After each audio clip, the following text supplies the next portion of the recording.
watch Survivor, and when the show ends, you really want to talk about it with like-minded friends. It might be hard to find some, but don't you shed a tear. Check out the Purple Rock Podcast, and this is what you'll hear. John will make some dumb jokes, Andy likes to yell and curse, and if they're not available, the backup hosts are so much worse. Spend the whole time being jerks, telling you you're wrong, and so we got this other jerk to sing you our theme song. It's the Purple Rock Survivor Podcast. Hello, and welcome to the Purple Rock Survivor Podcast. I am your host, Andy. I know what you're all thinking. It's great to have me back. It's true. But this time, as evidenced by the header picture of this post, I brought two people along the journey. So welcome back to the show in both cases, Emma and Mark. Hello. Hey, long time no hear. Yeah, it's been a while for Mark, and Emma, it's been less a while. And there was a reason why each of you were invited, and we will get to that there. Obviously, the primary reason is solo podcasts are just so much harder for me. I mean, not that I'm above such a thing. I mean, I think you were pretty happy with that All-Stars one.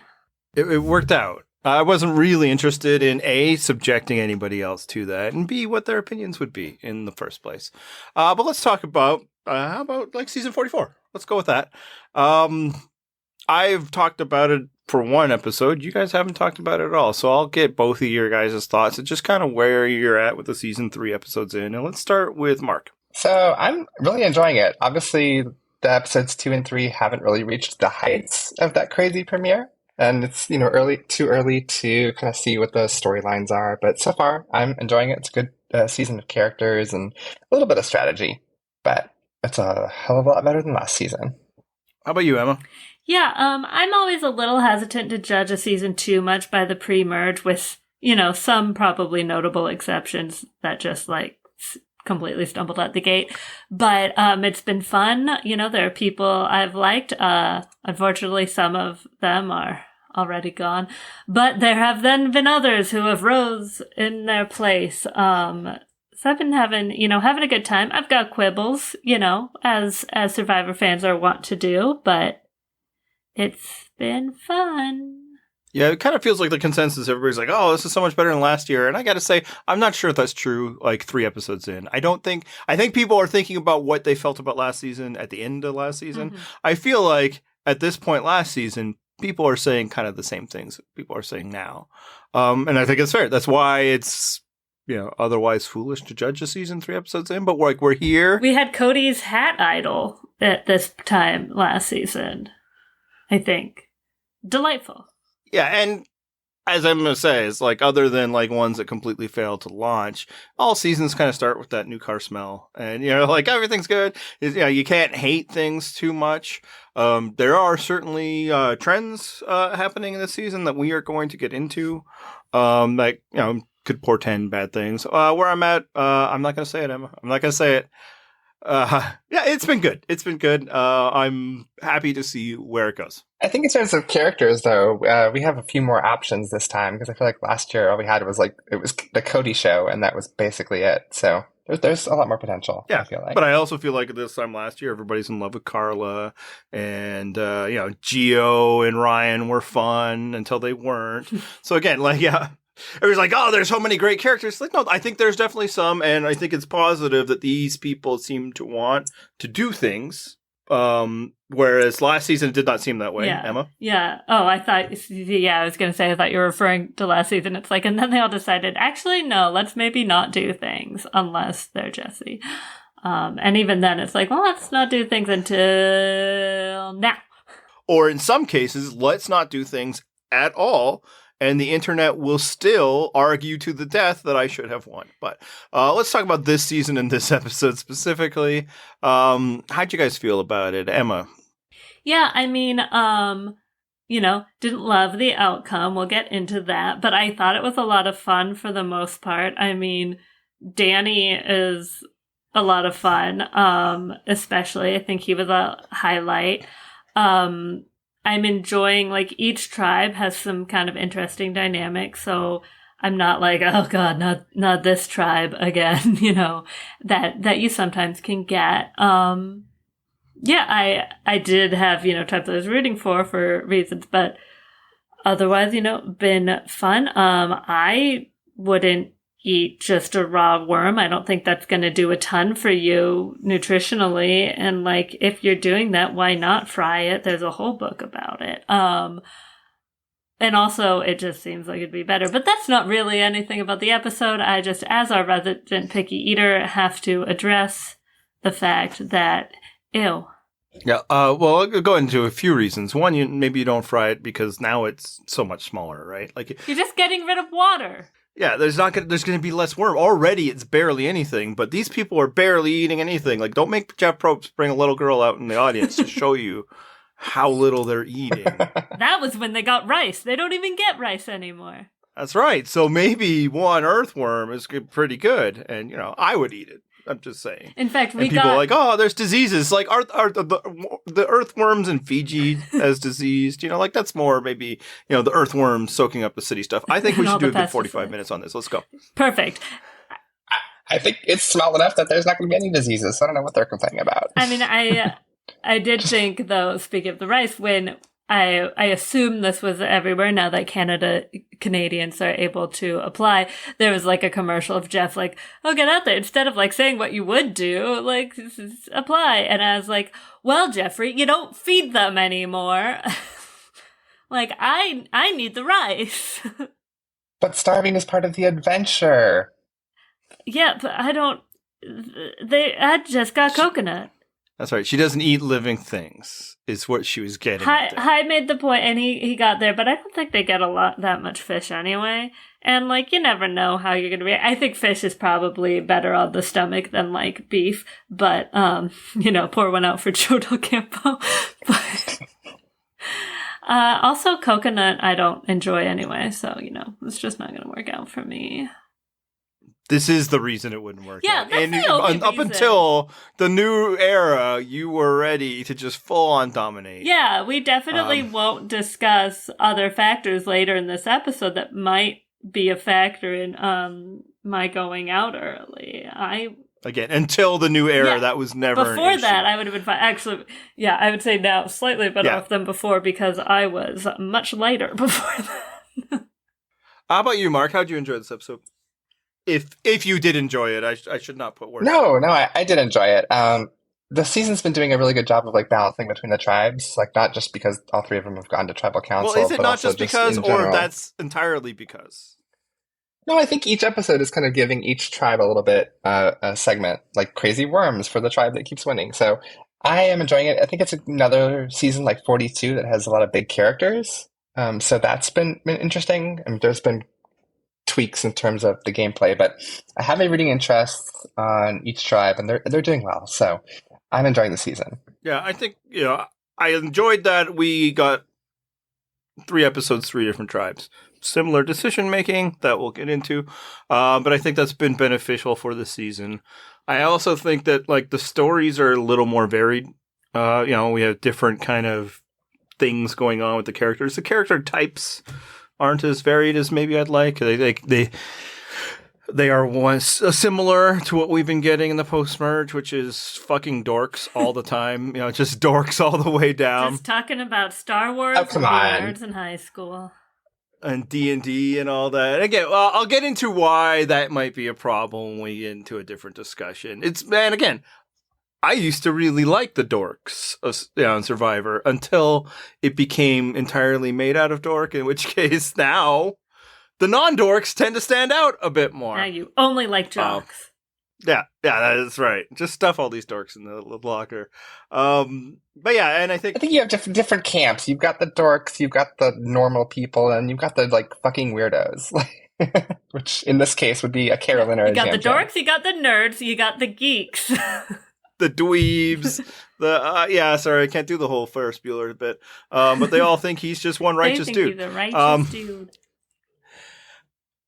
But even like the normal people dork out about Survivor, right? Like that's in the way. Like yes, there's some like even nerdier people, and we have the lovely nerd couple and all that we'll get into. But everybody just seems to be like, "Oh, Survivor! We're gonna do Survivor things," and I could do with less. I like the enthusiasm to a point. Well, again, it's just about variety, right? Like I don't hate inspirational backstories, but I'm less interested in it when it's an entire season of inspirational stories. I don't hate people that like are really into Survivor because that would be insane given what I am doing at this exact moment. But when it's all of that, like I just like a change of energy. But I do think like there is different stories within each group, and some of that is, because of pairings and, circumstance in some cases. So I think it's been good there. But the main reason that, for some people, I think Emma was getting at this, why, this episode might have ended on kind of a downer, is that we lost Claire. Now, I wasn't on last week when, John and Matt, mostly John, was just fawning all over like the 3 lines of dialogue Claire got last week. No. So I didn't get to weigh in. But, if we're judging on like who was to leave and who was maybe not supposed to leave, I think as viewers, we got a raw deal on this one. What do you think, Emma? Yeah, absolutely. I had actually kind of looked to Claire as a highlight even before John said anything. I'll have you know, though granted, some of that was probably after, based on the fact that I am on the West Coast, and so if I was tweeting. But, when she proclaimed herself the czar of laziness, I mean, we knew who we had to support. But even then, I try not to look at Twitters of, like, current cast members, because I just think, that can be dicey, but, things get retweeted. And I had seen after the first episode, she retweeted when she was sitting out and talked to Matthew and was like, if there's one thing about me, I'm going to gossip. And I'm like, she gossips, she sits out, she likes to be lazy. Like, this is my person, the queen. And John was making a lot of comparisons to Courtney Yates, and what you were saying about, everyone being a Survivor fan is when watching it last night, was like, oh, this is like if Courtney actually liked Survivor. Because this is the thing, we all talk shit about recruits, or less so now because it's not really a factor, but, in the dark ages, we definitely all talk shit about recruits, but like, Courtney is, one of my all-time favorites, and I would be shocked if she had seen a single episode of Survivor in her life before she played China. But yeah, she was fun. She was snarky. I liked that she could maybe be kind of a third wheel, but in like a fun way with Matt and Frannie. And when watching it, watching last night, I was like, wouldn't it be funny? Like, they should just, like, they won't because he's strong, but wouldn't it be funny if they just voted out Josh because he has no camera time, and that would be better for our entertainment? And then Frannie was like, how about Josh? And I was like, oh my God, yes. Let's do that. And I was in my head, like, and out loud to my husband, was like in the whole meta game of like, okay, were they showing a lot of Claire because they want to get as much Claire as they can while they still have her? Or is it going to be like Josh is going because he hasn't gotten a lot of camera time? Or I, looked at preseason stuff, so I know he has a major story, and they haven't talked about that story yet. Is that because he's sticking around, or because he goes so early that they don't want us to get attached to him? Interesting story, and like spiraling until she played the shot in the dark, and I was like, God damn it. Yeah, I was hoping it would be Josh, and I would be like applauding the show this episode for having the courage to just completely ghost somebody. Like, we do not need to get to know every pre-merge boot, but it was also starting to become clear as the episode goes on. It's like, yeah, it's not Josh. It's like all her attempts to get it. Well, I guess it started with Frannie's attempts to get it towards Josh. They did not seem to be gaining a lot of traction. But I was like, yeah, no, cool. Let's just get rid of people and never invest in them. I'm all for that because I don't care about people's television experience.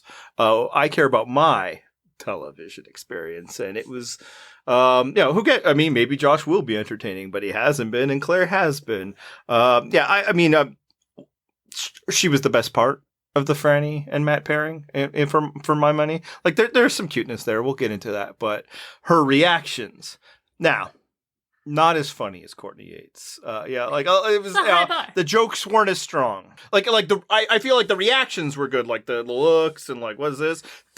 Tonight, this episode where she's like, "Oh, they're talking about Star Wars." It's like that's like a first draft joke. Right Yeah, there. that's pretty. Is Star Wars even nerd shit that much anymore? Or is it just kind of the biggest moneymaker, one of the bigger moneymakers out there? I almost feel more nerdy for not really particularly being into Star Wars. Like, I've seen most of the movies.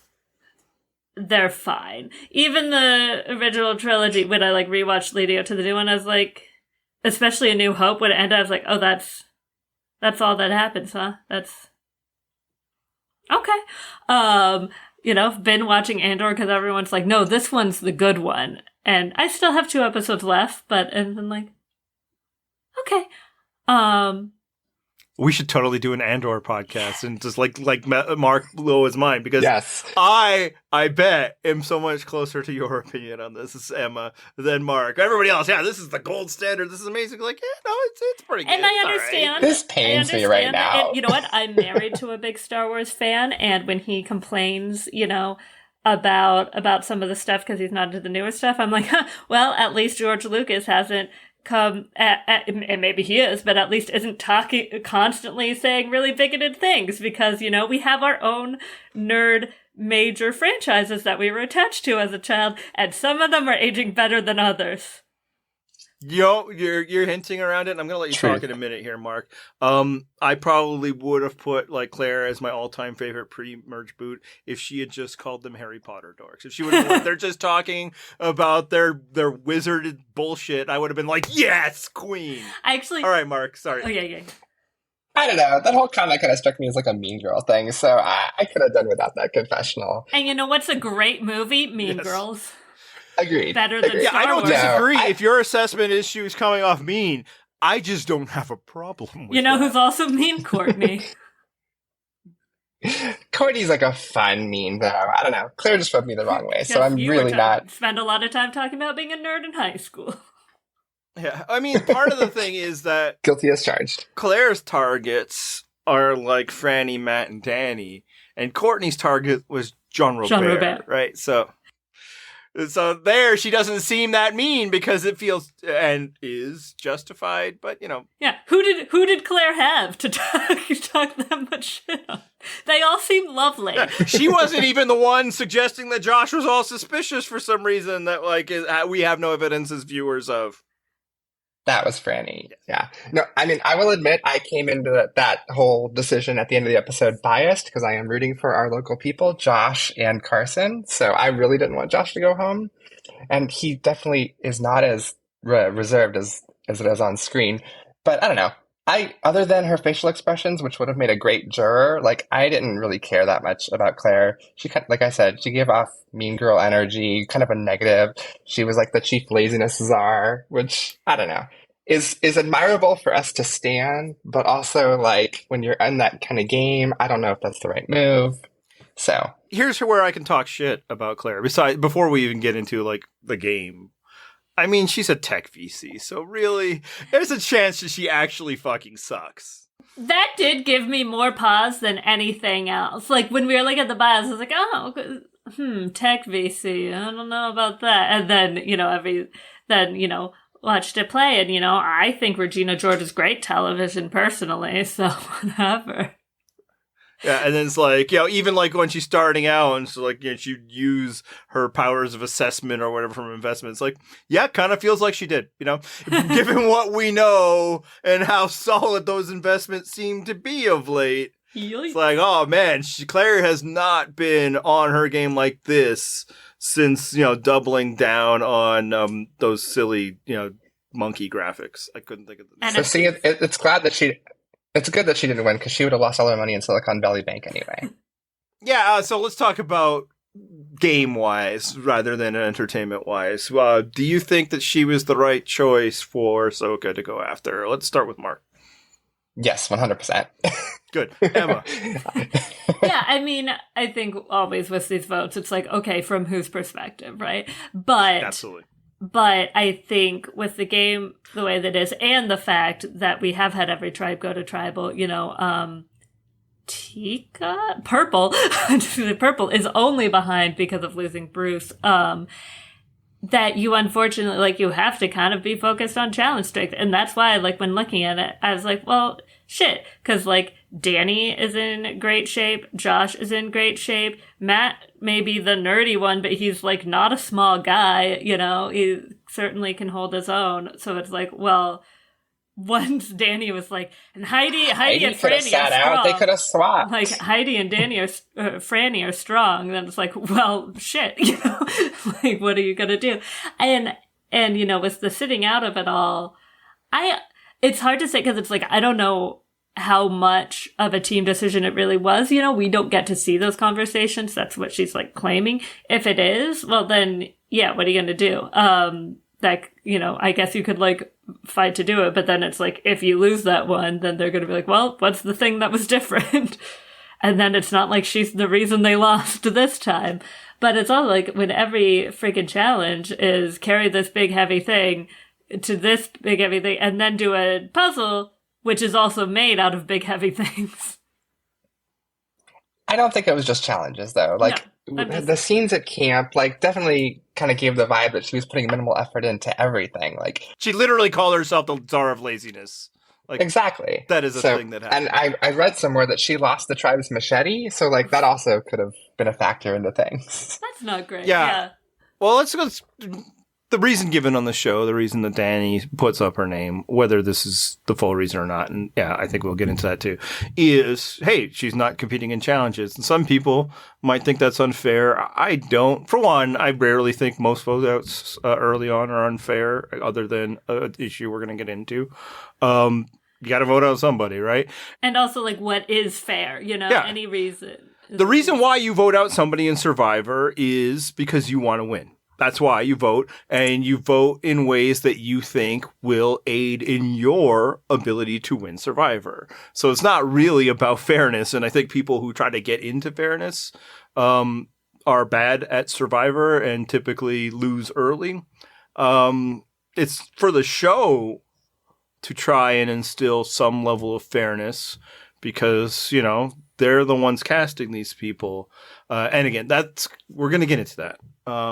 But yeah, it's like, so it's like, well, what choice did she have? It was a tribe decision. It's like, well, make the tribe decide something else, right? Like, it's, you know, I sat out last time, it's my turn. And it's like, well, we won 2. Well, maybe you should have done it the second time, right? Yeah, you sat out 1. I don't think it would have taken much for, you know, Frannie or Heidi to be the person to sit out in week 2, right? And it's like, yeah, maybe that was for the best for the tribe. But if that's the case, there might be consequences. All actions might have consequences. So she gets to avoid the consequence of costing them a challenge, right? But she gets no benefit for ever helping them win a challenge. And if you're like, well, I don't want to lose another challenge. So who can we remove from our tribe that would not cause us to lose? Well, the person who has had no effect one way or the other on our success or failure. Like, they can't be like, oh God, how would we win a challenge without, you know, Danny? They'd be like, I know exactly how we'd win a challenge without Claire because she's not doing anything. And then I think the flip side is like, not even like, we think Claire sucks and would make us lose versus the vibe you were getting when that was the discussion point. It was kind of like, she's the person in the group project not contributing. And we've probably all been there in that scenario, and I'm just stereotyping here. We've not been the person not contributing, right? How great would it be if you could just vote that person out of the project? And I think, you know, more than anything, when I think the argument was picking up steam, again, if that is in fact the reason, yeah, I mean, if you're kind of like, yeah, we were at that challenge for 3 hours. One guy almost passed out. It was so hard. And she's talking on a bench, you know, it's like, if you're like, yeah, fuck that, let's vote her out. Yeah. And I think that's fair and legitimate. Like, it's funny for us that she's sitting out. It's funny for us that she's the czar of laziness. But I also get the group being like, yeah, like, we already know what it's like to not work with Claire in these scenarios because we kind of are. But as far as other reasons, like, as funny as it is that she's the one giving faces to Frannie and Matt, it's possible she was also giving vibes to Frannie and Matt. And suddenly you need Frannie and Matt, although really just Frannie. Well. Matt is not useful in this scenario. Now, it worked. Frannie actually did try to go to bat for her, but if that's kind of indicative of her, like, we saw her be great to us and snarky, but we didn't really see her connect with anybody, you know? Clearly, Heidi felt more connected to Danny, you know? Josh and her clearly weren't teaming up, so it's kind of like, yeah, I don't know. Like, she seemed fun, but I can totally understand why they vote her out. And if Frannie was going back to bat for her and then turns around and votes her out, I think that says everything about her game. Well, I think at that point, Frannie's probably just be like, I'm not going to be the sole literally vote. Everyone else is voting for Claire. I don't think that really says anything. Here's the thing, though. When they're first talking about her and Frannie, she's like, let's vote out Matt. It's like, what are you doing? That Such a dumb move. I was like, what? Yeah, I listened to the RHAP exit interview, and we know, these are not always canon, but sometimes they make people look even worse, like you spoke about at the premiere. And in this, just for some mild insight, she said she did think that, sure, the challenge thing was probably a factor, but that she thinks one of her big mistakes was if you're in a 3-person alliance, and this she's referring to Frannie and Matt, and one of them loses their vote, find a new alliance. Yes. And that she says, she didn't do as much, and she miscalculated how much Heidi cared about her. She thought she was closer to Heidi than she was, because she was one of the only people who talked strategy with her, apparently, though the other one was Danny, who was vehemently opposed. So it was like, oh, well, I don't want Danny to be mad at me. And she's like, well, you're not voting for him. Like, you can get rid of Josh and deal with that later. Who else is he going to go to?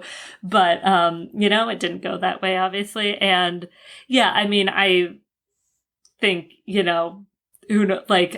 did see her talking to Frannie about Matt and just being like, yeah, maybe you want to be a little careful. So even if there were vibes, they might have been, kind of not seen bad, but of just like got your back type thing. I do think, though, that suggesting to Frannie to vote out Matt was a bad idea. I don't think that's why she went home, but it wasn't a good sign. It was a contributing factor. Yeah. Well, I don't know if it was, because again, Frannie is the one trying not to vote for her, right? It's just indicative that it's like, what's your moves here, Claire? Like, it's not hard to figure out why she ended up, the first boot. She didn't seem to have a lot of maneuverability. As she says, in retrospect, look for people who can vote in your alliance. And frankly, like, it shouldn't have taken that much groundwork to try and like, hey, these people that are completely like looking like maybe we, the 4 of us, should look at those two. And you got to do that earlier, in which case maybe the whole vibe changes, right? Because in her exit, she suggests that like Danny's attitude towards her even before the challenge had already shifted. I think the episode actually did a good job in just kind of showing in the ways that Claire was not good at Survivor. Again, some of it completely an invention of the edit, but we get scene of her being like, well, Danny's not smart enough to do anything. Meanwhile, we of course see everything that Danny is doing. Again, she's explained that. I don't know if I want to care to believe it. In terms of edit, it shows a lack of awareness. And frankly, like an inability to size people up correctly. And then frankly, like even in like the fake idol search, they show her like, I'm tired of looking already. I actually thought that was, and again, she wasn't the only one. The purpose of that segment is like, these people won't even look properly, but she's like, I don't want to reach my hand in there. So it's like, there was just enough evidence to be like, maybe Survivor isn't for her. Maybe 6 days was the right number. So let's talk about Danny instead. How do you guys feel about Danny? Let's start with Mark. I'm enjoying him, but I think, as I said on Twitter, I'm seeing him as kind of like a B-movie Tony Blachos. Like, not even a baby. He's just like I feel like his first season was Kaguya, and he went out there and he's like, I'm just going to do this, and I'm going to win. So there's some good moves, but I think he's playing too hard too early, and we'll have to see how that shakes out. I don't really think pinning the idol on Matt was a good move, because then his whole goal of voting out Frannie and Matt kind of gets ruined, because now you don't want to vote out either of them if they're sharing an idol. Mark, you're skipping ahead So. here. That's a discussion for later. But yeah, just in Danny in general, yeah, I mean, I would say he's doing some good moves, but it looks like too much would be exactly how you would be describing Tony and Kaguyan at this precise moment. You know, some idiots might even say where you say that he has 0% chance to win. No, I was there 2 episodes prior to this moment. And 3 episodes in, I was like, you know what? Maybe I can't take it back, but if I could. What do you think about Danny, Emma? Yeah, I think he's a lot of fun. I don't even know if he's actually playing that hard. I think he's just putting on a show for the cameras a lot of time because, like, eating the paper, like, they're not seeing that, you know. It's so funny. Or, like, the crawling and stuff. I tweeted this, but I so desperately wanted him to just be like, parkour! And, like, run up a tree or something. I have been rewatching sporadic episodes of New Girl, but I also know that multiple characters shout parkour. How did we never get Frosty doing that in China? A travesty. I know, like, challenge builders, what are you doing? You hired a professional parkour person, a thing I did not know existed until you said it did, and then you never gave us opportunities to see it. Disgusting. But anyway, yeah, I think he's a lot of fun. And I thought, you know, it definitely seemed like, oh, he's just going to be this, like, idol guy and challenge guy and blah, blah, blah. But, like, yeah, as we'll get into more of the, like, fake idol of it all, but I thought his confessional there, like, his exasperation of them not finding it and being like, they don't know how to look! Like, what are they doing? Was very funny. So I think he could definitely be a fun character as time goes on. Yeah. He's definitely my second favorite on that tribe, so I'm liking it. Yeah, I was into Danny's energy from the premiere. It was just like little moments, and then after this episode, I'm all in large part because of what I was getting at earlier. It's a different energy than everybody else, you know? And like, again, different isn't always better, but when a lot of people are this thing, I will start to gravitate towards the thing that's standing out, right? And I kind of like his whole, you know, self-aware bro vibe. Again, we'll see how long that holds. You know, probably at this stage of the game, we were like, hey, Jonathan's a lot of fun.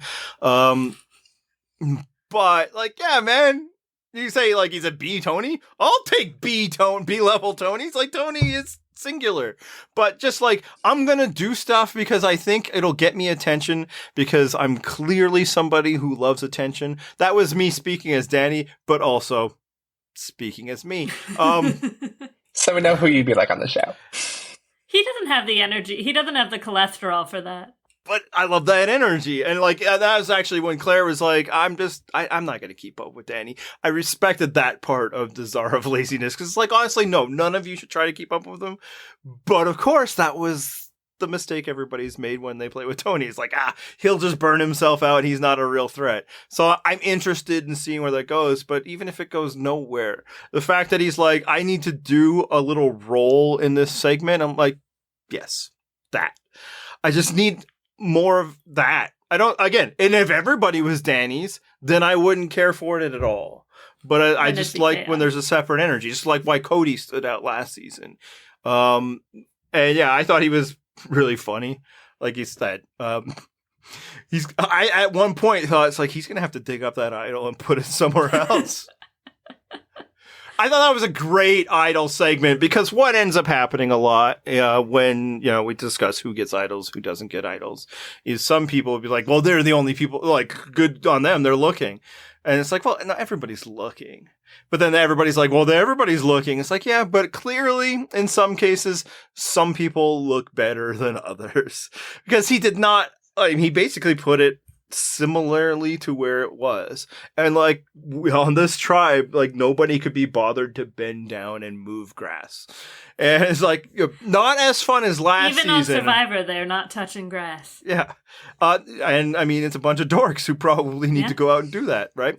Not as funny as last season when it was at eye level tacked to a tree and nobody could find it. But still, it's like, yeah, so maybe there is some level of, if not skill, then effort to this idol finding that, you know, we could pin on some people as like, you're not doing that. But, of course, nobody was actually hunting for idols this week, unbeknownst to them. They were hunting for fake idols. And this is the part where I believe segments of our audience are waiting for me to say something. Except that I don't say it now. I don't say it when, like, the plan is being put in motion and we're doing all that. I talk about it when it fails later, which it always does. Because the problem isn't the existence of fake idols. The problem is people believing fake idols have any strategic value in this game. Now, they're different this time.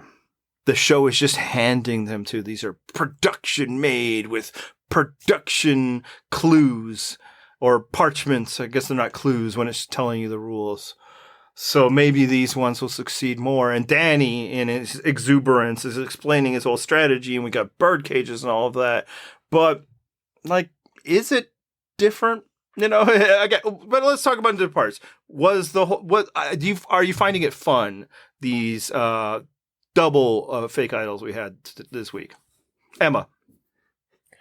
Fun, I don't, is not the question I would ask necessarily. But I think it just feels a little too manufactured, both literally and the idols are, and just like that they're like, okay, and we have them, they don't match on the other three tribes, so that way when they compare, someone will think that it's fake and it's real, and then they look stupid, and it's just like, what, like, okay, the thing with fake idols too, which I don't think they're getting, is like, the joy of the fucking stick is not that, wow, Eliza played a fake idol, isn't that dumb? The joy is that Jason Siska unburied something, not even buried, took a stick out of a tree, just wrapped in a little bit of fabric, no clue, barely, sure, it has a little face on it, sure, had a couple notches, and was like, yes, this is an idol. That was funny. Like, that was the joy. Like, you have, sure, like, Matt might end up playing an idol wrong or something like that, but it's just gonna be like, yeah, man, like, it was something, like, I know some of the fakes are just, like, a little string of beads, but I think this one's one of the ones where it's, like, a medallion or a coin or whatever. It's the coin, yeah.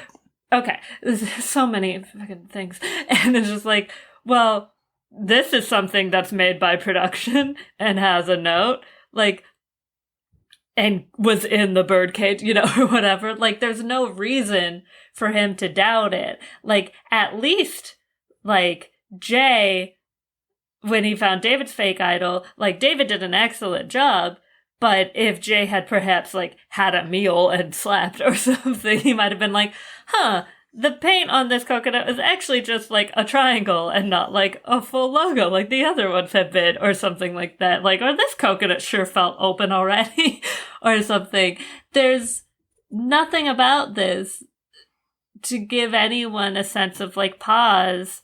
And then, you know, I have seen someone bring up on Twitter, unless like it gets to the merge and someone like it, you know, someone mentions how in the birdcage there are two idols, and he'll be like, well, shit. But if you believe Claire, she already knew that it was fake. In one of her exits, she was saying that. Well, she's gone. So did she tell Matt, you know, like, and also like, I don't know. I didn't see that exit, so I don't know what her rationale is for that. But she got the information from Matthew that there was the real and the fake. Oh, on the first episode? When they were sitting together on the sit-out bench. Did Brandon already found it by then? Yes. Okay. Well, yeah. God, that was so long ago. But yeah, like, did she tell him? Because otherwise, like, when... Yeah, like, that's something that we were like, wow, how unusual for them to communicate. You know, it's not something that's, like, expected. And it just feels a little cheap. It feels like production with a lot of these things doesn't trust the players to be interesting, which is weird because I feel like they have been doing a better job casting. And now I know, you know, last season it felt like people didn't do that much. But I also think the more advantages and stuff you're throwing in them, and I'm not necessarily like anti-advantage in general, but I think the more advantages and the more trinkets and the more weird things you're throwing at people, the more conservative they're going to be, because you don't know what is like coming out, so if you start to in future seasons be like, well, I found this idol, but I don't know if it's actually real, then you're not going to do anything interesting in it, and you're just going to basically use it like a shot in the dark and be like, well, I'm a little nervous, I gotta just hope for the best that this works, instead of like doing an interesting move like Jessie did or Parvati did, or all the other actual interesting things we've seen with idols besides simply playing it on yourself. And that's the exact fear I have about fake idols, is that it might, they might not play it, or people might not get targeted because they have a fake idol. So that's the big drawback I have. Is it fun? Is it entertaining as a viewer? Yes, 100%. Like, I'm really enjoying watching all the fakes being passed around like a game of shell, like What's Under the Shell. Like, that part is great. But in terms of gameplay, yes, that thing. But it might just be like too clever by half. What I think would have been really fun is if they had the birdcage, they had the idol, and then they just left the bag in there and people made their own fake idols to put it in there. I think having one pre-made kind of adds an extra layer that you may not necessarily need. Yeah, do the Indiana Jones like, I like what Matthew did. Exactly. Yeah, I like what Matthew did on the Orange Tribe. Like, he kind of made an idol and kind of fooled someone. Like, that part was great. So in terms of fake idols, that segment was fantastic. Right, exactly. But he just did the same thing everybody's done. So here's, like, a lot of people have been making the point that Emma's been making, that, like, this is unfair. It's production-created idols. They have their own separate note. When Matt plays it, how is he to think that it's anything but real? And nobody in the future will think idols are real. My question is, what separates his from Matthew's? Matthews looks exactly like other fake idols. It's a string with beads. That looks exactly like Brandon's idol looked like. Matthews wrapped a note around it. He wrapped parchment around it, and somebody found it. So it's like, it feels like it's worse because production did it. But really, all production did is skip the step that's been happening every season since everybody thought fake idols was the greatest thing. Like, there's beads and string around everywhere, right? So as soon as they started making beads and string what the idol looks like, I don't know that there's actually a difference here. Who is it? Jamie has every reason to believe hers is real, as Matt has every reason to believe, other than, I guess, the extra level of the birdcage. But other than that, like, people are like, oh, well, it's not fair that they have a note. People have just been putting their real note with fake idols, right? As soon as fake idols started to get, disrupted by show me the paperwork, people just started including their paperwork. So the fact that this one, like, has an extra layer of paperwork instead of the paperwork that says, oh, by the way, there's also a fake idol, it's not actually a difference. Matt's is just as unfair as Danny's is, except that Danny was basically nudged to do it by production, right?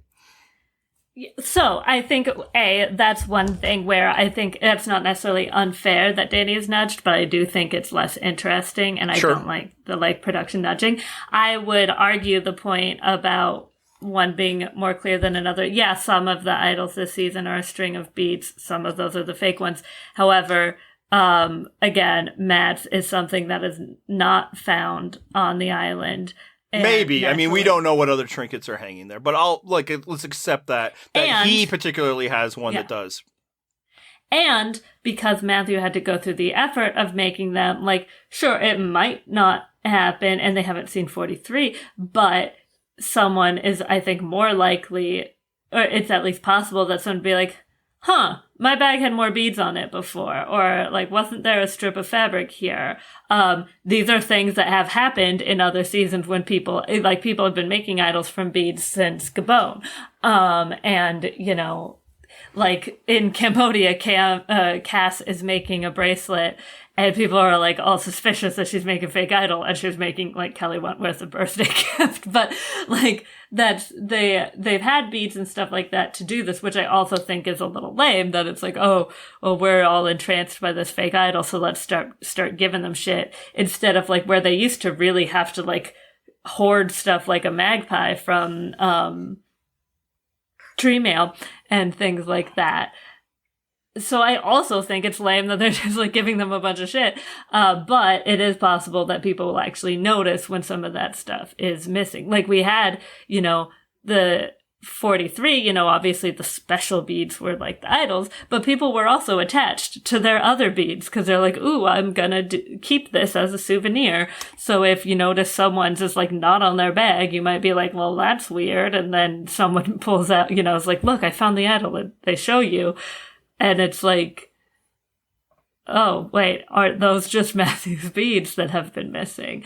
That's all hypothetical. I also think, I don't know, it's never really felt like giving a fake idol to someone else has done much good outside of humiliation, with like the very slight exception, I feel like, in the previous mentioned Jay with Millennials versus Gen X, because potentially then he like might have stopped looking.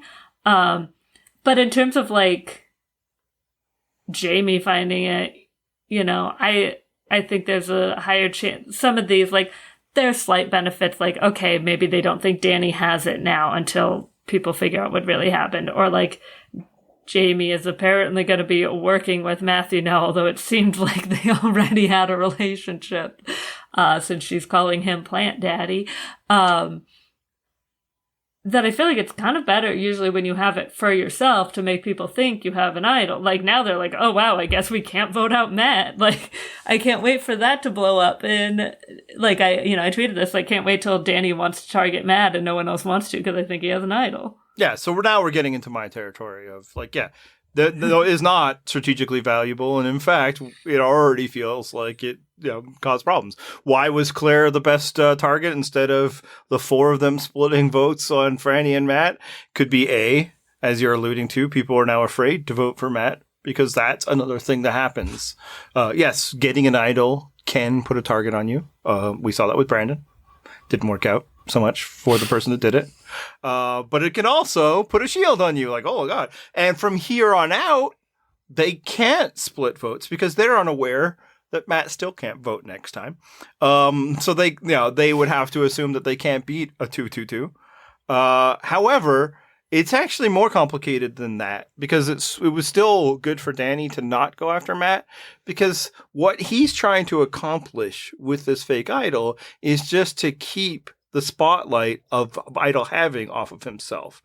And again, this is why they offered the second thing. It was totally so that you put it back in the birdcage so your cover is not blown. That part I actually don't mind, that you put something back, maybe just a little more carefully than Carolyn. The mistake is don't let people find the key. Because once they get it, like, you don't need that fake idol in circulation. You just don't. You're trying to hide the evidence that the whatever is in the birdcage has been found, right? Because Danny's trickery that, oh, now the spotlight is on Matt, ends the moment Matt tries to play that thing. So you can't even be like, oh, let's just split votes on Matt and Frannie. Or even now, you got to make Matt not want to play that thing, because then he plays a fake, and now there's going to be a lot of suspicion, right? Not only has somebody found it, but somebody did this trickery, right? And if Matt isn't the target of that vote, that's one less target. So like, whoever went home, it wasn't them. If Matt's still in the game, it wasn't him. And if Frannie's still in the game, it's probably not her punking Matt. It's like, now we know it was probably you, Danny. So your whole entire thing of like, look how trickery I am, and I love that, he's swallowing the thing. It's like, you've just made it harder on yourself. And what's going to happen is he's going to keep like driving himself crazy, trying to find a way to like capitalize on this brilliant fake idol plan he has. It's like, just play the fucking game. There's no value to fake idols. Cause you bring it up with Ratu and Matthew's like, aha, I tricked Jamie. Well, okay, who cares? You don't need to trick her. You know how you get Jamie on your side? Ask her to be. She's desperate for alliance partners. Like, do we think Jamie's not gonna hang on to that fake idol for a long time? She played her shot in the dark in the very first tribal. Yeah, but I still think Matthew did it a lot smoother. So she might play it at the very next tribal, and then she'd be like, okay, who is making me look like the asshole here? Like, it could just undo everything. And when that happens, that is when you will hear me talk about fake idols. Oh my gosh, was it the person who pointed at the mud and said, maybe dig there? oh my God, there's an idol. Yeah, no, like, I don't, it should not take long. I can understand maybe, you know, at that point they've solidified their bond so long, but it could also be at that point that there really isn't that many people left. And then you just be like, oh, Maddie did it, you know. And Matthew, you know, did, like, at least Danny, it's like, yeah, that's what you're expected to do. You know, you found the thing, you replaced the birdcage. Matthew didn't have to deal with the birdcage, so they don't even necessarily know if the idol was rehidden. Like, yeah, they usually are, but it's not like he had to find a new key and it was, like, replaced in the birdcage, which, lame, they should have done that. But, like, if they done that, like, okay, maybe he feels a need, but they might just be like, oh, I guess we haven't found it. Or like, wow, I guess Kane has, because they're all suspicious of him. Like, it's just, it felt unnecessary. He's someone I think, unlike, you know, more so than Danny, I think is playing too hard. He felt like, you know, the playing the shot in the dark to cover your vote is too cute and a half. Like, all of the, like, hey everyone, just so you know, I've been building puzzles, and practicing them all. Climbing a fucking rock for no reason. How about that? Like, yeah, he just has every vibe about someone who just needs to be doing stuff. He's been waiting to be on Survivor, and I'm gonna taste the whole menu as soon as possible. And it's like, you know, and maybe he'll calm down after a bit, but it's just like, chill, man. If all things go well, you're gonna be here for a few weeks. You don't have to do it all off the top. Unless he keeps using that shoulder of his. Yeah, no, it's like, I understand that maybe you're better at the puzzle, but just shout at people, man. Like, let somebody lift those things. You have a tall person on your tribe. Yeah, multiple. They have two tall people. Oh, yeah, and yeah. Brandon are tall. How dare Andy forget the only Canadian? Yeah.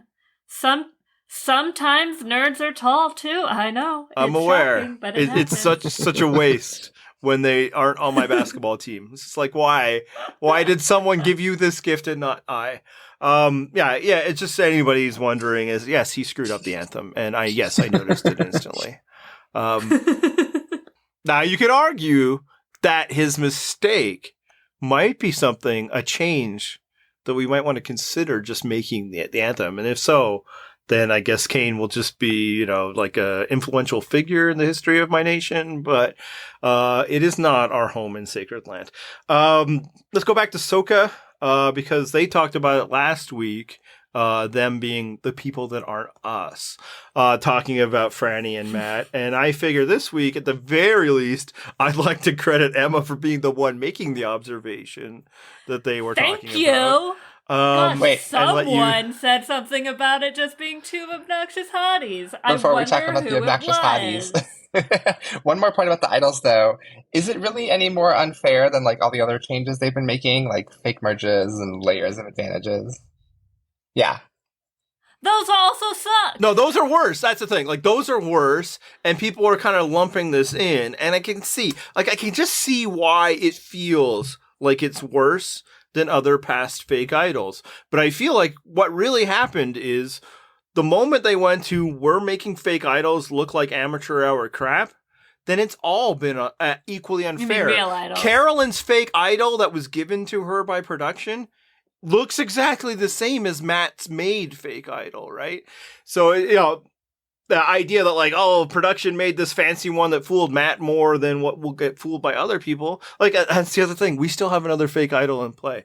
Carolyn could still fake somebody out with something. And it's that maybe more than anything. It's like we have so many fake idols. But at the same time, like, Rick Devens fake idoled like two people in the same search.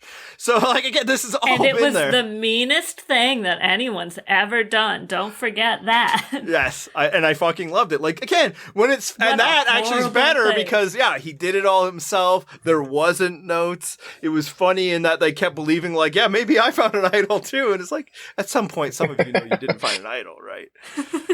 But the whole idea is like, God, they've devalued idols. It's like, I think they already had, and we just hadn't noticed.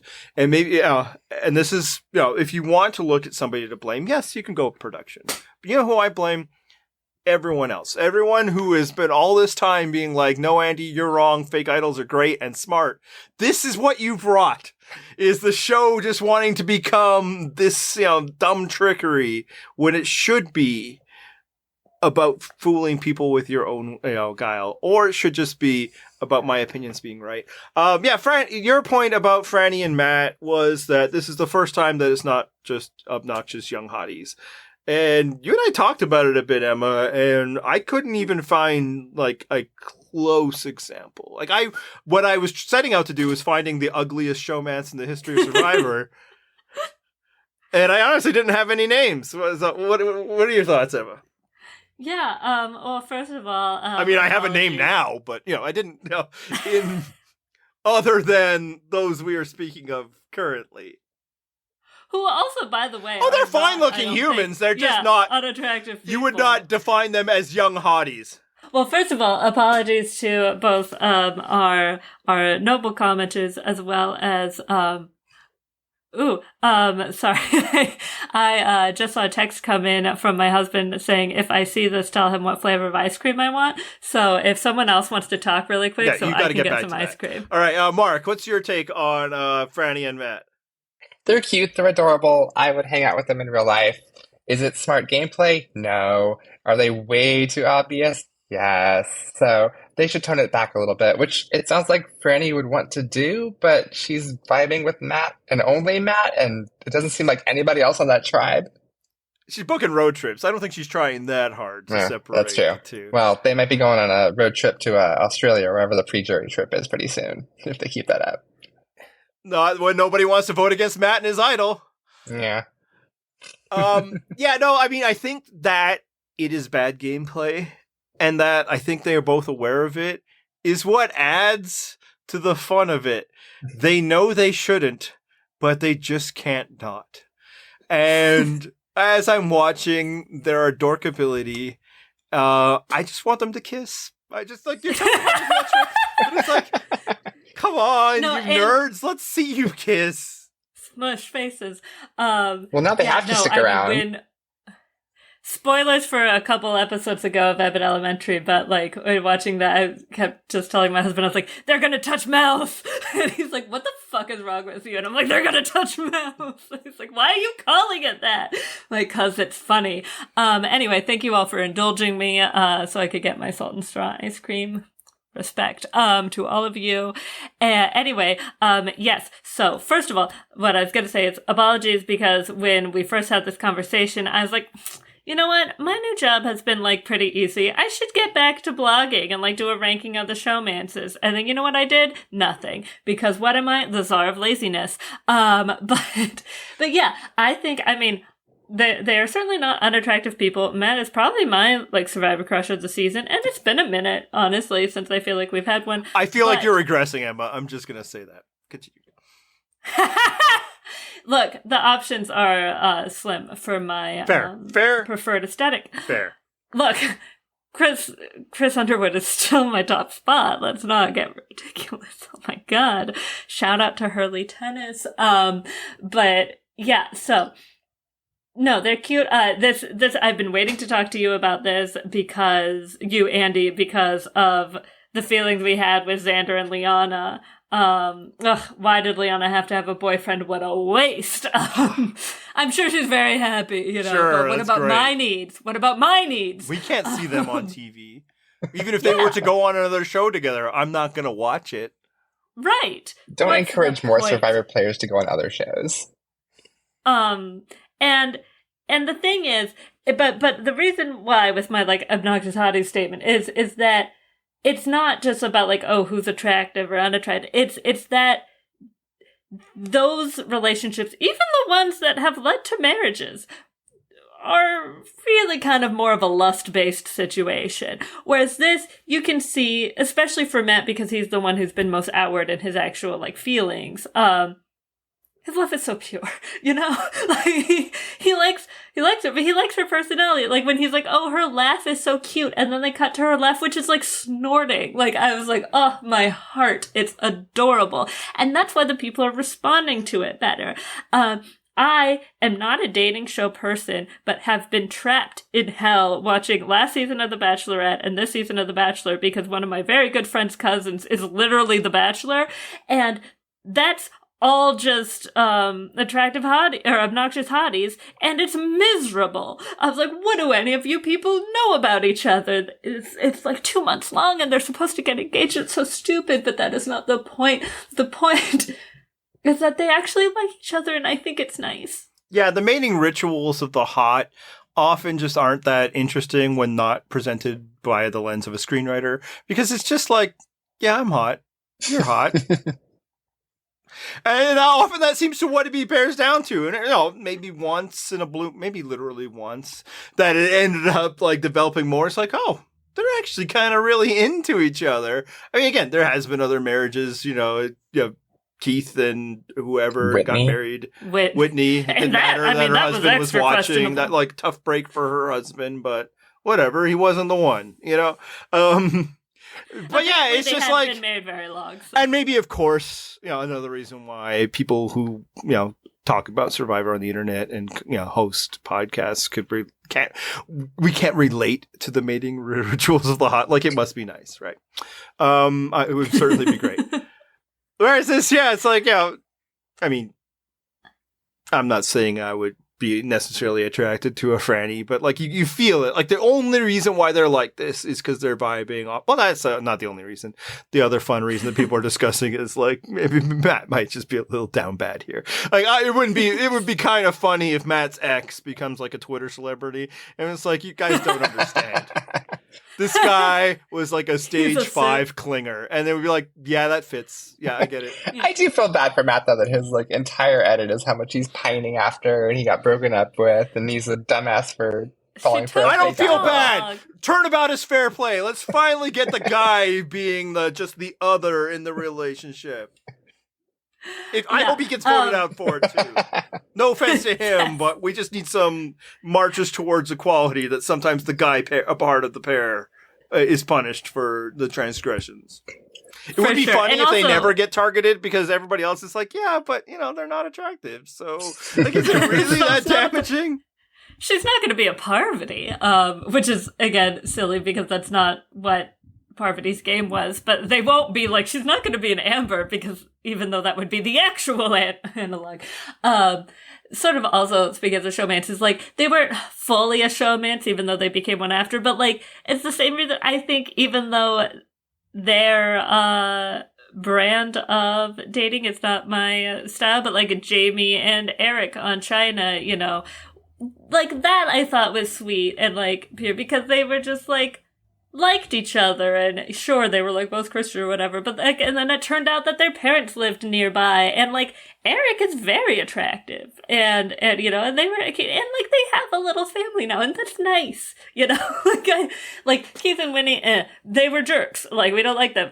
Figgy and Taylor, at least they gave us some incredible drama after Figgy got voted out, just beautiful, just the tea, it was scalding, but sometimes it's just, I don't want showmances in it all the time, but when it's not just like, oh, we're two hot people, and it's just like, oh, we actually connect on like a deeper level, like, that's nice. I hope they have babies. All. This just makes me sad that there's not going to be a stateside reunion, so we can ask, like, are you guys still together? I know!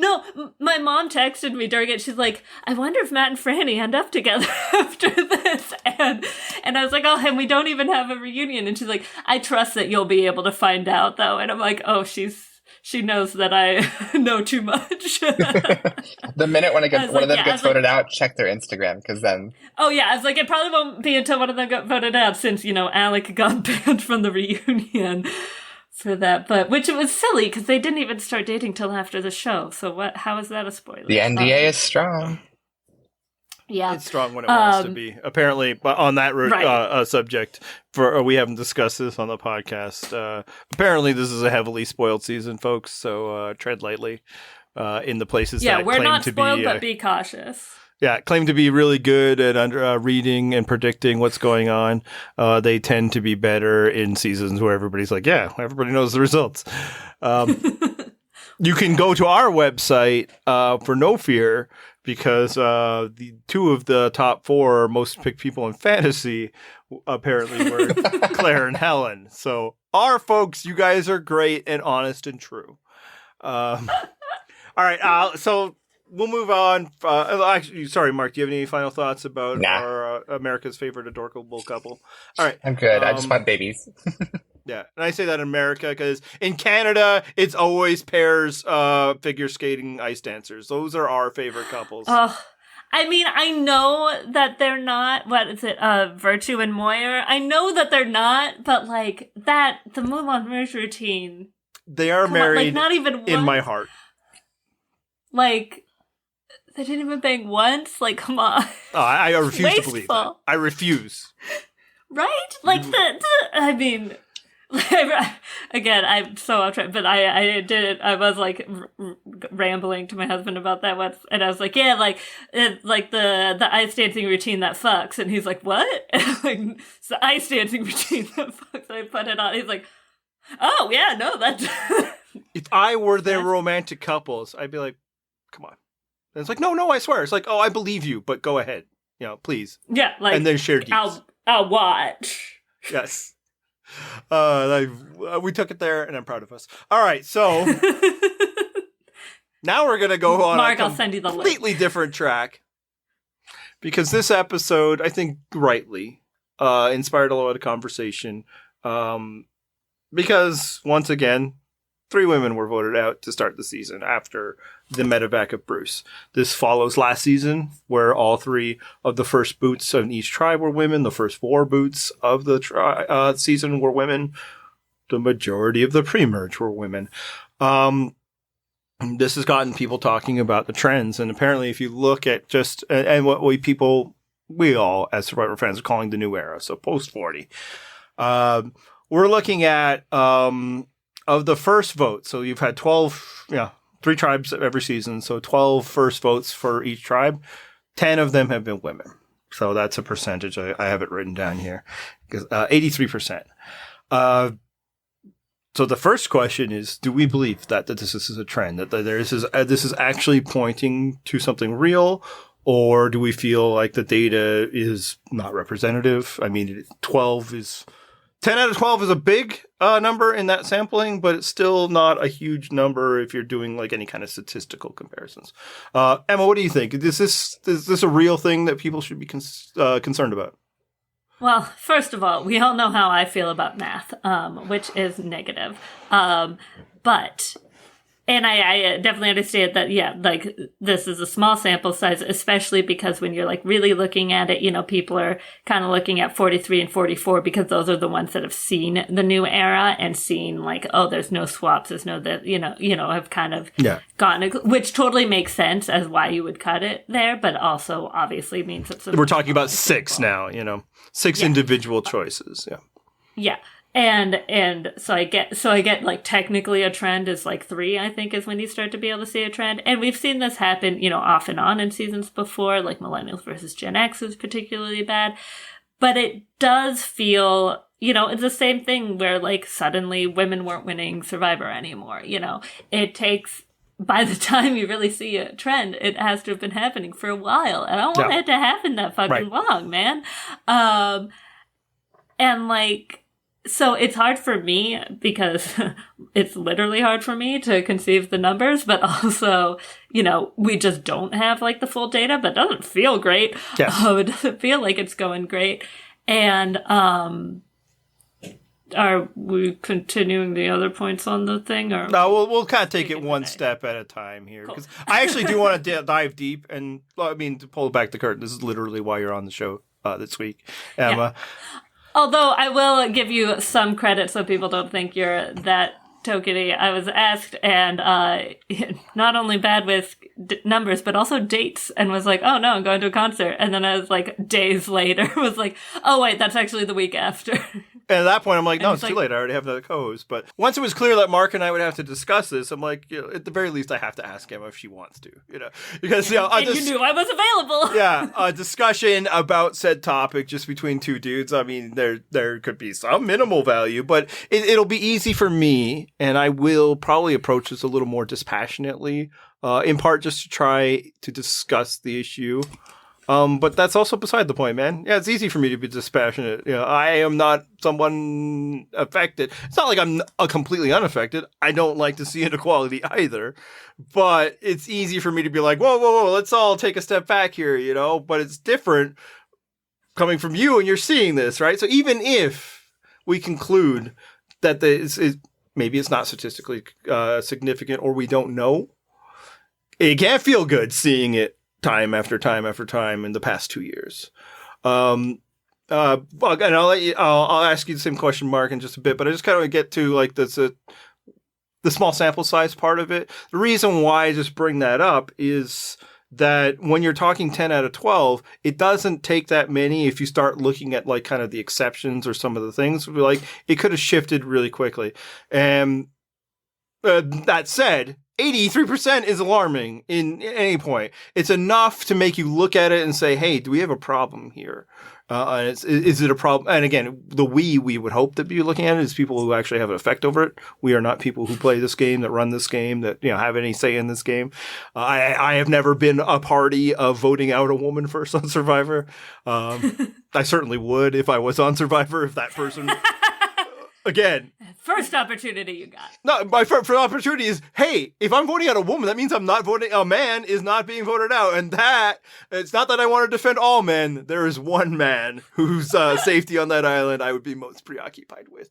And I John, I saw this earlier, and I've done shockingly no research of my own on this topic. It does sound like prior to 40. The percentage of women voted out first in their tribe was around 2/3 of the time it was happening. So 67%-ish. So, and then even there, when it's a 3-tribe season, it's about 67% of the time. When it's a 2-tribe season, it's about 66% of the time. So immaterial between the two, because that is a thing people are pointing to, and we are going to talk about that. That obviously isn't great. It's not 50-50, right? So, but that speaks to the idea. Is it worse now? Or is this just always been a problem with Survivor? Because then that does help, because it's like, is it a problem with the new era? And then we point to fixes and issues there. Or is it like, we've always known, like that's the stereotype even, that like a woman will be targeted first. And that's why the small sample matters, because if we're thinking that like the historical trend is 2/3 of the time, and we're talking like 10 out of 12, and then you just like go an exception. Brandon doesn't play an idol. Now it's 9 out of 12, and that's a lot closer to the average, right? If Bruce isn't medevaced, maybe that tribe would consider voting out a man. But once they lose who was designated as their most strong, now they can afford, even though like I don't know really what Carson's providing in that area, but in terms of strength. 30 pounds of muscle. Yeah. So that's why, but the flip side is when numbers are that small, it's like you look at those other two, there might be times where it's like if one other thing changed, maybe it'd be 11 out of 12, right? So that's just the one note of caution. However, 10 out of 12 is a number enough that I think they should be like, okay, is there something wrong here? Because I think it is inherent in the game to not feel unfair in that way. Because half of the competitors are women, and a good chunk of the viewers are women. So I do think like it's important. Before we get to the next parts, I do want to let Mark kind of weigh in and just whether you think it is actually like, does this signal that there is something worth looking at? Is it a statistical trend that more women are getting voted out? Yes. But the thing is, there's so many other mitigating factors here. I mean, it's not just the issue that I have with not this conversation, but the conversation on the internet as a whole is people are saying that they are voted out because they're women. And I just don't think that's the case. I think there's smaller tribes. There's a lot of different factors going on with advantages and overly cautious players. And just other things like last season, Lindsay got herself voted out because she was paranoid. Or like this season, the first boot was voted out with a single vote. Like, does that really count towards the statistics? So I agree that there should be some caution here. Is it a trend? Yes. Is it intentional? I don't think so. Is it different? I was pulling up the seasons in the 30s as you were talking, and that's more like 50, 60%. So it is more frequent, but we've also had a lot more 3-tribe seasons than the late 30s that I looked up in the brief couple minutes. I'll say I absolutely think sometimes they're voted out because they're women. I think it'd be foolish to suggest that that's not true, the case. I'm not saying it's not true in all cases. I'm just saying it's not true in every case. Yeah, but that in itself, again, is two discussions. Should that be the way of Survivor, period, is one. Because, again, that's 2/3 is the historic trend. That's not great. But is it a recent problem and thus requires recent fixes? That's the part I don't know based on these numbers. But is the other thing, like even in her exit interviews, when Claire is talking about this issue and talking about possible reasons for it, she's like, yeah, no, when it's this strong and they have challenges which require heavy lifting, we're going to target the weak woman. And then later we'll we'll target the strong men. And it's like, that's kind of been the way Survivor is, that, and I'm not saying it's right. I want to make that clear. Women perceived as weak, targeted early. Men perceived as strong are targeted in the middle. So it's like, yes, absolutely some women have been voted out because they were women, just like some men are voted out because they're men, Even men that weren't actually physically all that capable, it's like, well, it looks like he's worked out before. But is one worse than the other? And I think the answer is yes. It's worse to be voted out because you're perceived as weak. It's worse to be voted out first than in the middle, for the very simple fact that if it's in the middle, you've already survived a part. Maybe you'll survive a bit more. If you're being targeted first, it's tough. What do you think, Emma? Just on like the idea that like it's worse at the beginning than later. Yeah, I mean, if nothing else, you get more money if you make the merge. Survivor is not a reality show that's big on people becoming influencers, but you could argue that you get like more opportunity if you last longer too. You're more likely to be able to come back. And apologies if you can hear the sirens. Hopefully you can't. But I think also, I think I was maybe thinking a little ahead too much. Let's just go where you want to go. Cool. Which would be how can we address it, is what I was thinking. And I do think this is more, I think there's definitely a societal element, but I think this is more of a production problem. I don't really blame the players in the same way. I feel like we could, this is something that used to get talked about a lot more with the players of color, especially women of color, because they were usually targeted much earlier. And, the diversity initiative helps that. People will point out sometimes then that's, say like Claire, being a woman of color voted out first on her tribe. That tribe only has 2 white people. So like sometimes that's just how it's going to go. We all know I was sad to see Claire go, but I do remember, like, I just point that out because I remember in particular in season 42, someone once commenting that Tori, and this is after Zach was voted out, that Tori only seemed to be targeting the people of color on her tribe. I was like, she is the only white person on her tribe. Those are her options. So, like, that will continue to lead to more people voted out early because they're more available, which is a good thing overall. Women have always been 50-50, except for Saint Juan del Sur. But, for the most part.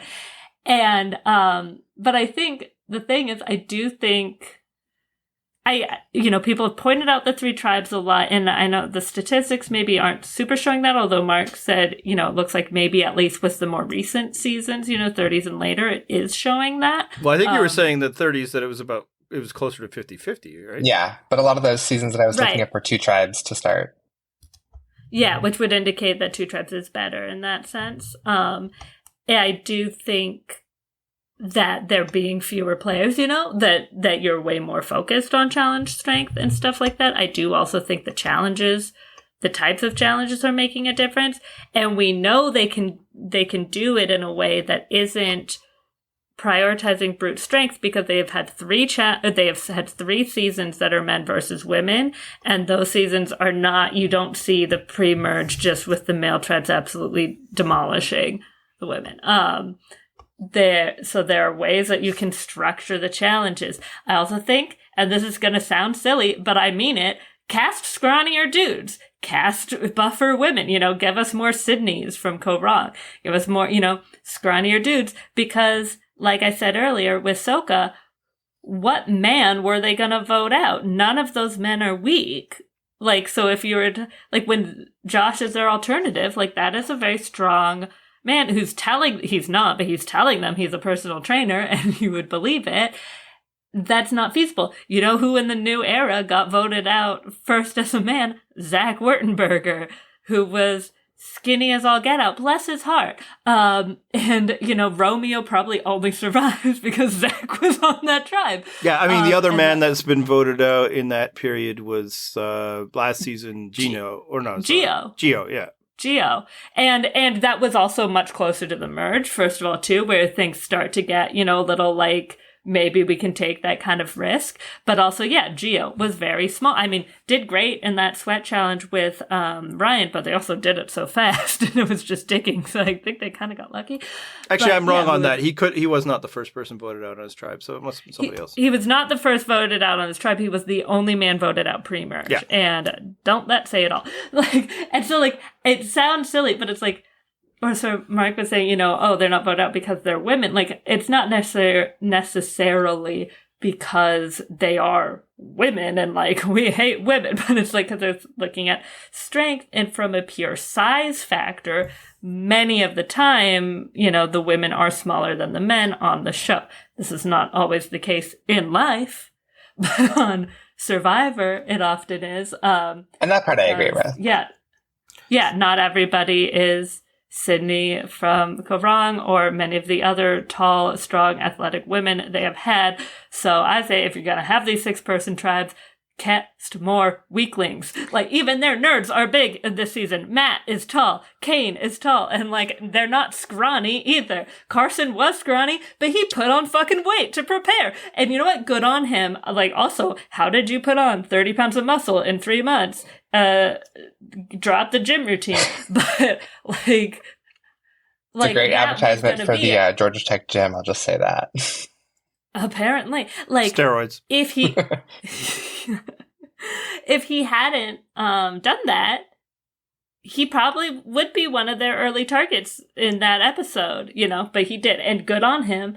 But it's not going to work the same way for every body type. You know, I do not know that I could become beefy if I tried. You know, I'd probably work out more than both of you. But if you work out at all, I can say yes. Very low bar to clear. Exactly. Yeah. Yeah, but, you know, if we were on Survivor, well, I might be able to last longer than Mark. I don't know. but you know, cast scrawnier men like Mark, cast stronger women like not me. And this is not to say that the women they're playing are, like, weak, but I mean, it's the, you know, all thing. You have to be exceptional, apparently, to, like, last hard. So maybe, like, Noelle, they weren't gonna fucking vote out Noelle early because she was a beast. You need more of that, apparently, to survive. So I actually had the opposite take. It's not that they need to cast more weaklings. They need to stop casting so many weaklings. I feel like, you know, just going into the theme of this episode, that, like, post 40 has just been a lot of fucking dorks. There's no surplus, right? It's like, so that, you know, you get to a tribe like Tika and it's like, well, I mean, Carson, there isn't much, but he's something. And, like, we can't afford to lose any muscle because they haven't given us much muscle. Because the take is that these challenges, and I don't think it's improper, have had a lot of strength-based elements in them. But that hasn't been the difference. These still have puzzles, right? There still is portions that are still climbing, you know, and balancing parts. There's been portions of each challenge where you should have opportunities to excel if you have different body types. But it also means because there isn't, like, a surplus of muscle, you need every bit you can get. Whereas in the past, and even on Ratu, you got Kane and Brandon. Yeah, maybe you could lose one of those dudes. Like, especially now, right? If Matthew hasn't hurt himself, especially, you could lose one of those dudes, right? And I think that kind of leans into, it is like a game problem. Like, I'm tired of these pre-merge challenges where it's like 17 steps, but, you know, this huge physical part, and then it ends in a puzzle. There's, like, not a lot of variety, even when there's variety. So you need someone to push the blocks, but you also need to keep the scrawnier nerds to finish in the end of it.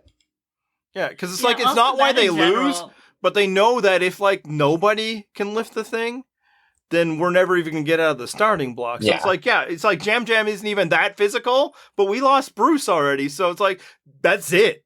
I'm not trying to do it, you know? Like, it's like, you see it right at the beginning of the very seasons now with the sweat and all that. And like nobody, not only because the sweat, like, frankly sucks, but like, I'm not a sweat person. I didn't come to Survivor to do that. I came to Survivor to do these puzzles I've been working on. Like, I just feel like if you're going to have athletic challenges, you're going to have this thing where like, we're going to make decisions early on based on athleticism, then they might need more athletes. And I'm not saying there's not room for non, but there's just so many. Some type of middle ground.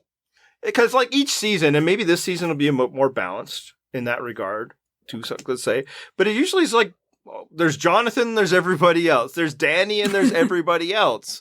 So it's like, frankly, like if that tribe didn't have Danny, then it's like, I don't care if we have somebody. It's like, you're looking at it's like, none of us can match up with Danny, so we absolutely need anybody who can go in that like range. And I can't, think of who would.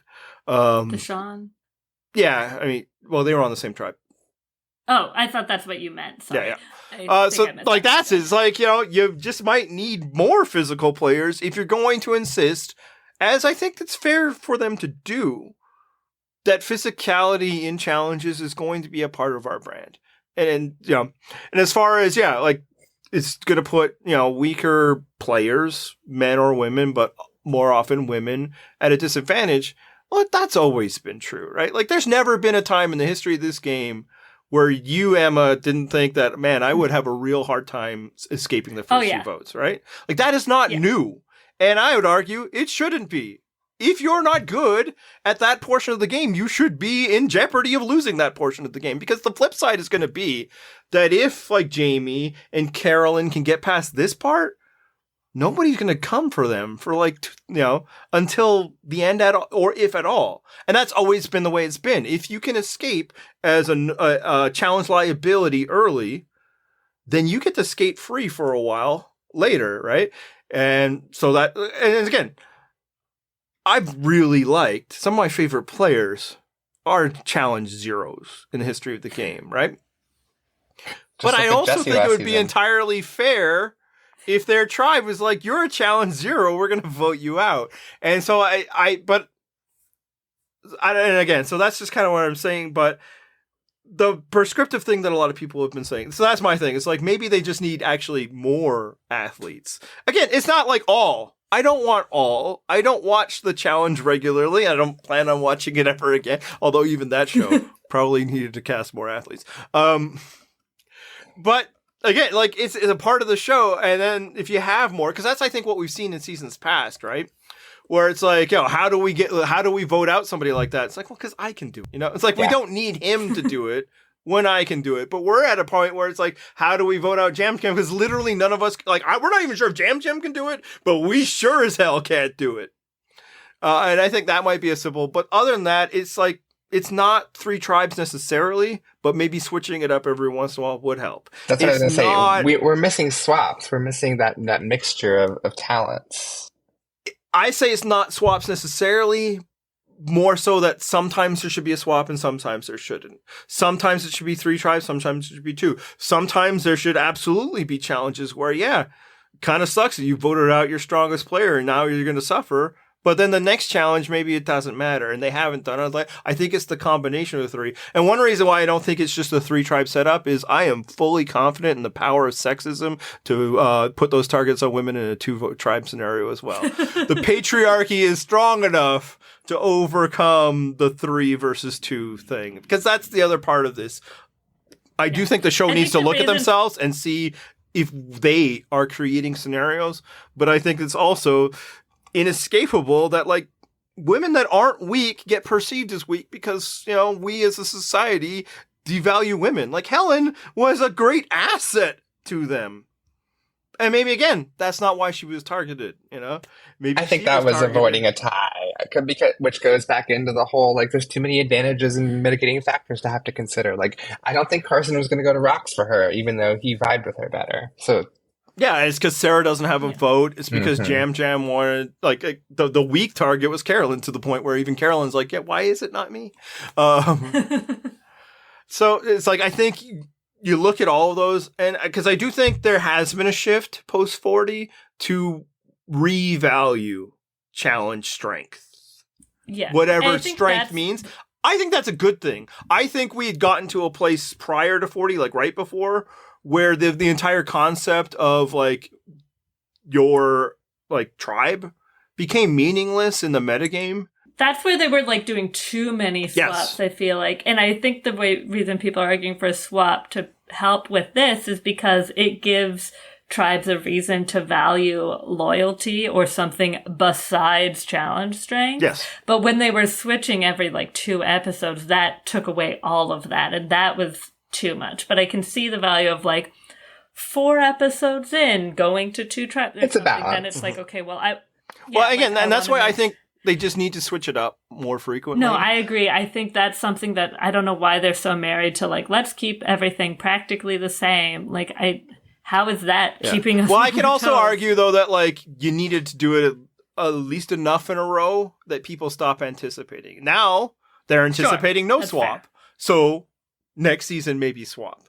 So that, in 2 seasons after that, they're like, I don't know. Sometimes we swap and sometimes we don't, which I think is where it should be. When it became too predictable when the swap is going to be, that was a problem. It devalued the entire first portion of the game. And it's like, if that's the case, then don't have tribes at all. Again, it's like, if challenges don't matter, then let's not have challenges. But we do have challenges, so they should matter. So it's perfectly fair that sometimes they'll set up a challenge and it's like, yeah, how are we supposed to compete? We weren't strong enough. You weren't. You weren't good at this, so you lost. And, on the internet, it's the only place where people complain that it's like it's unfair that the the physically stronger team won a competition. They never complain that it's unfair that the meatheads couldn't put the puzzle together. It's like, sometimes people are good at a thing and thus they succeed, and other times people are good at another thing and thus they succeed. And that's how competition works. I've never been that way. But 8 out of 10... 10 out of 12 in this sampling of 4 is enough to be like, I think we need to tweak some things. If we tweaked prior to revalue like some level of strength so that it's not stupid that we keep casting strong people, or that revalue the idea of keeping a tribe strong so it's not stupid that we have tribes, maybe we've swung it too far. And I think it's just a matter, well, and again, I don't know. I've never been on a tribe that's voted out. Anyone. But I think it's just reshuffling the decks enough so that people can anticipate, so that, it's not just, we need to stay strong for 6 votes because we might just be us 6. It could be like, to get back to a place where it could be like, he's strong, but we're strong. We'd be fine without him. And right now, that's not where it's at all. Any other thoughts, Emma? No, I think I am done. Yeah, I think we all are. How about you, Mark? Yeah. It's getting late. Yes. For me, at least. I joked to you last week, because Andy and I are especially known for talking a lot, that John and Matt's episode was only 47 minutes, and I was like, you and I could never, and that's true. Yeah, well, we're averaging just over an hour of the past 2 podcasts, so we're good on that regard. So if you want to share your thoughts on these subjects or anything else, you can do so on our website. That is purplerockpodcast.com. You can subscribe to the show in the various places you subscribe to podcasts. And Twitter, do you guys want to shout out your Twitters? I do actually still tweet on that account at Purple Rock Mark during the show. And I'm at Purple Rock Emma. I am on the West Coast, but I tweet anyway. Purple Rock Andy, I'm hardly ever on that thing. I actually was thinking to not be on Twitter this season just because I was like, wanted to stay away from like the typical Twitter arguments. But the truth is two things. One, I need to steal photos off of there for our posts. That's one. And 2, I need the juice. I need to see those debates that rile me up. This case, actually, I think a lot of the discussion was healthy, and it at least gave me something to talk about. But even week 1, I'm like, do I have anything to talk about? And then it took like 3 people tweeting about how like Maddie was awesome and robbed, and I was like, you guys are fools. I got to take. So keep it coming, Twitter, but don't spoil me. That's all for this week. Let's play some theme music. This is the copyright-free outro to the Purple Rock Survivor podcast. Thanks for listening.